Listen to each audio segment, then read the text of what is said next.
Hey everyone, welcome back. Ready for another deep dive. Today, we're tackling modern relationships, and let me tell you, we've got some juicy stuff to unpack. Oh, yeah, we've been digging through research articles, data reports, even those tell-all Reddit threads. It's amazing what people share online, right? Yeah. But it gives us this incredible window into how relationships are really playing out in the real world. Exactly. We're talking articles from places like Psychology Today, Forbes, some really insightful data from the Pew Research Center. And yeah, like I said, we're venturing into the wild world of Reddit.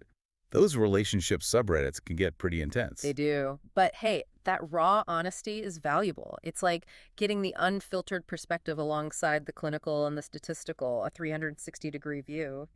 Absolutely. So we can really understand the challenges and those surprising positives that shape how people connect today. I think it's going to be eye-opening for a lot of listeners, especially with some of the stats we uncover. Oh, yeah. For example, did you know there's a link between social media use and lower levels of marital happiness? It's crazy to think Oh. about. It is, but it makes you wonder, right? How is all that online stuff impacting our offline relationships? Big question. And then there's this. A significant percentage of couples in the UK are reporting feeling distressed in their relationships. Hold on, how significant are we talking? A full 25%, that's 1 in 4 couples. Wow, that's pretty alarming. Definitely something we need to explore further. Definitely.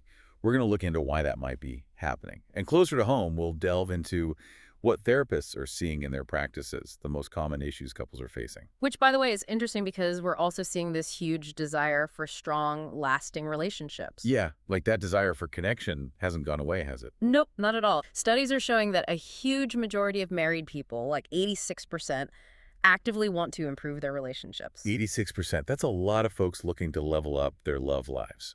So we've got this desire for great relationships, but also this data pointing to distress and declining satisfaction. What's going on? It's a fascinating paradox, right? We're craving connection, but struggling to achieve it. It's like this split screen reality. Exactly. And I think part of it might be the sheer volume of choices we have these days. It's overwhelming. Choice overload, it's a real thing. Think about it. You go to the supermarket to buy cereal, there are like 100 different options. It's paralyzing. Right. And you end up second guessing yourself.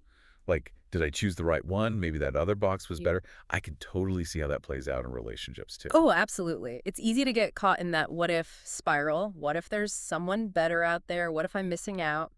And then you throw social media into the mix. It's a recipe for relationship anxiety. Okay, social media, we have to talk about it. It's like this highlight reel of everyone else's seemingly perfect relationships. It's the ultimate comparison trap. And the thing is, those picture perfect relationships, they're usually carefully curated, not the whole story. It's so true. Remember that study in Computers and Human Behavior? It found that people who are more active on social media are actually 11% less happy in their marriages. 11%, that's not insignificant. It's like social media is feeding this dissatisfaction, making us focus on what we lack instead of what we have. It's like everyone's competing for an imaginary best relationship award. It's exhausting.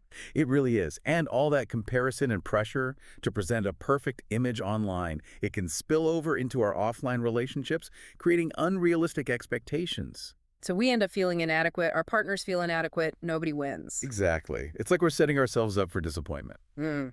Okay, let's shift gears a bit. I want to talk about attachment styles. It's been a hot topic lately, and for good reason. Yeah, it seems like everyone's taking those quizzes online, figuring out if they're anxious or avoidant or whatever. Well, there's a reason for that, Buzz.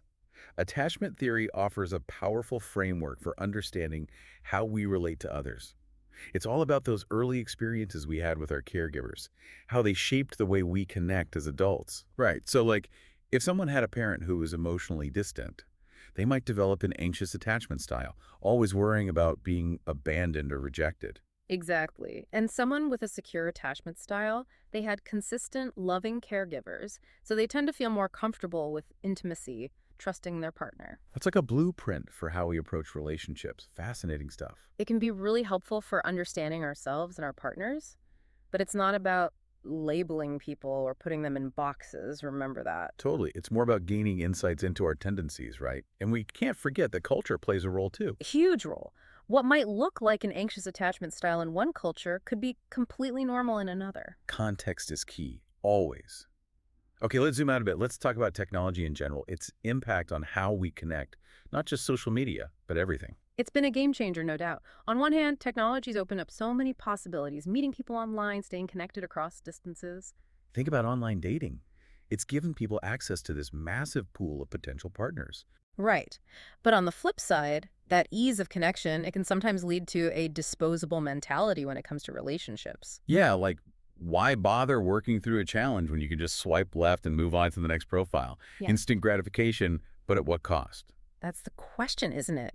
And this kind of ties into what philosopher Tom Chatfield calls the anthropomorphic delusion. Okay, that sounds intense. Yeah. Break it down for us. What's that all about? Essentially, it's about how we can start to mistake AI's quick responses and seemingly intelligent behavior for real understanding and empathy. Ah, so we're projecting human qualities onto these machines even though they don't actually possess them. Exactly. And that blurring of lines, according to Chatfield, can distort our self-perception. So we start striving for this machine-like efficiency, perfection, even in our relationships, when really it's those messy human qualities that connect us. It's about vulnerability, empathy, those things that AI can't replicate. But we're so bombarded with technology, we start to forget. So we're trading those deeper connections for speed, convenience, and maybe missing out on the good stuff. And this leads right into communication breakdowns, a major theme we're seeing in modern relationships. It's not just the tech, it's bigger. Oh yeah, the Reddit threads are full of stories, partners not expressing their needs, avoiding conflict. It's a communication minefield out there. And it's not just anecdotal. Relationship therapists consistently say that communication problems are one of the top reasons couples seek help. So how do we even start to fix this?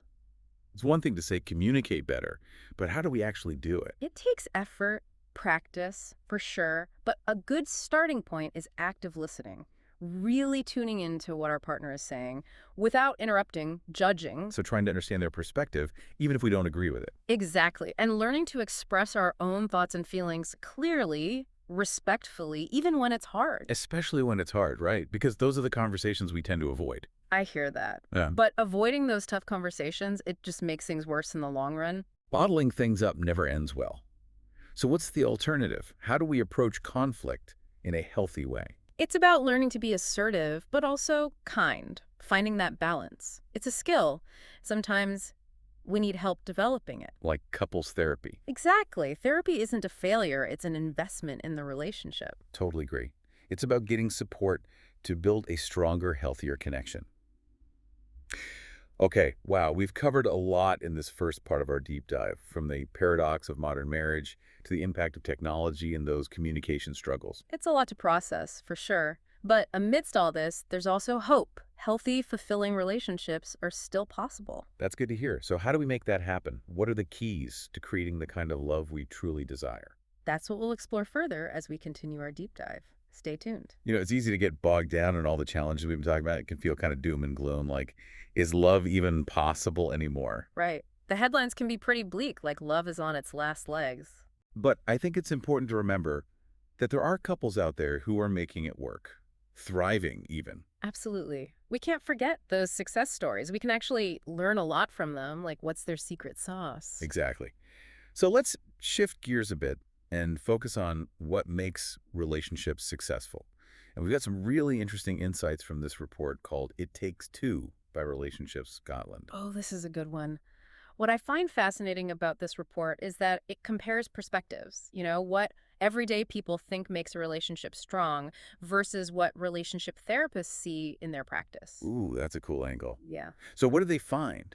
What are the magic ingredients for a happy and healthy relationship? Well, not surprisingly, both the public and therapists agree that communication, trust, and commitment are essential. Those are the classics, the foundation. Exactly. But there's another key ingredient that emerged from this report, shared values. Shared values, okay. I can see why that would be important. But I think a lot of people hear that and they're like, what does that even mean practically? It's a good question.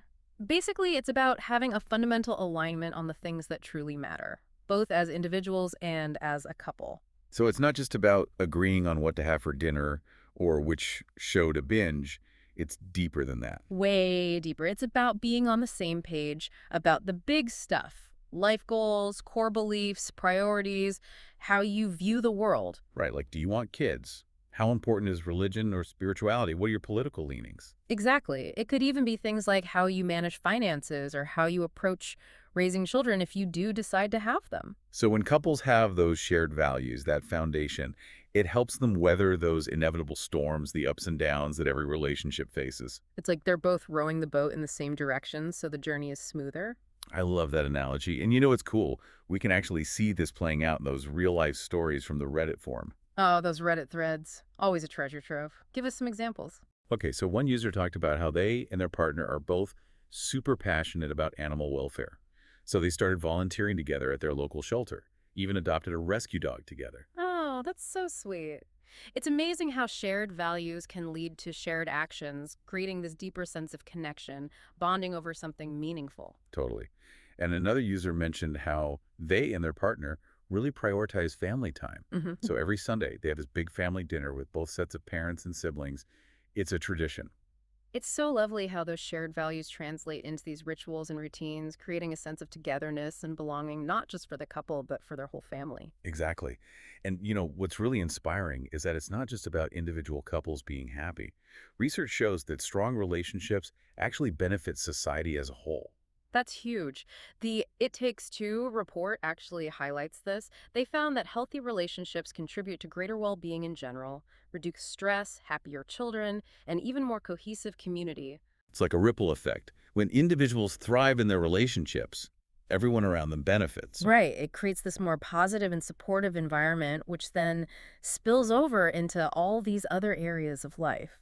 And even amidst all those Reddit threads about dating nightmares and relationship struggles, there are these heartwarming glimpses of love and connection that just make you smile. Oh, I love those. Those little moments of sweetness are so important. Give us some of those. Lift our spirits. Okay, so one user was gushing about how their partner always leaves them little notes of encouragement in their lunch bag. So cute.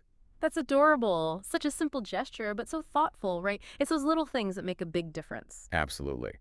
And another user shared how their husband brings her a cup of tea every morning before she even wakes up. What a sweetheart. It's like those small acts of service, those everyday expressions of love and care. Those are the things that nourish a relationship. They're like love vitamins, little boosts of affection and appreciation. I love that. Love vitamins. We all need those. It's a reminder that grand gestures aren't always necessary. It's often the small, consistent actions that keep the love alive. Okay, so we've explored some of the challenges, talked about what contributes to both strain and success in modern love, and we've sprinkled in some of those heartwarming stories of connection. Where do we go from here? What's the big takeaway? I think it's this. Even with all the complexities and anxieties surrounding relationships today, love is far from dead. It's about being intentional, about actively nurturing those connections that bring us joy, security, belonging. I love that. So how do we do that? How do we put these insights into action in our own lives? That's the million-dollar question, isn't it? But a good starting point, dear listener, is to take some time for reflection. Think about your own experiences, your own values. Yeah, what really resonated with you today? What challenges do you face in your own relationships? And most importantly, what steps can you take starting today to strengthen those connections that truly matter? It's about taking ownership of your love story, writing your own happy ending, or at least, working towards it. And speaking of ownership, I remember one Reddit user's comment that really struck me.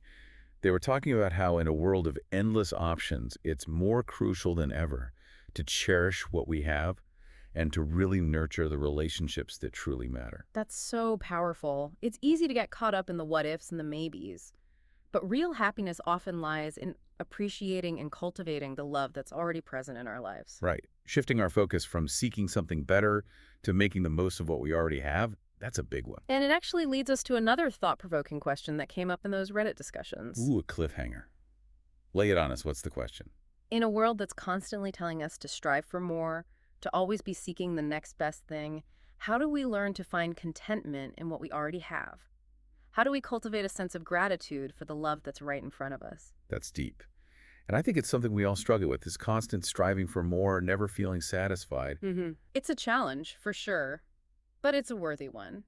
And it's something we'll delve into even deeper when we continue our deep dive into modern love, so stay tuned. All right, we're back, ready to tackle that big question from last time. That question of contentment, right? Yeah. How do we find it in a world that's always pushing us towards more?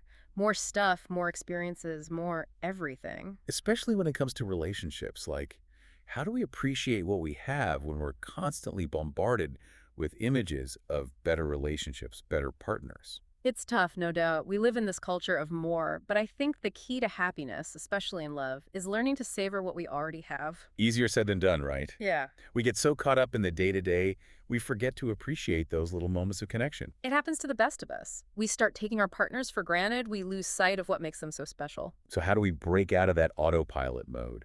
How do we start appreciating our partners again? One practice that can really help is mindfulness.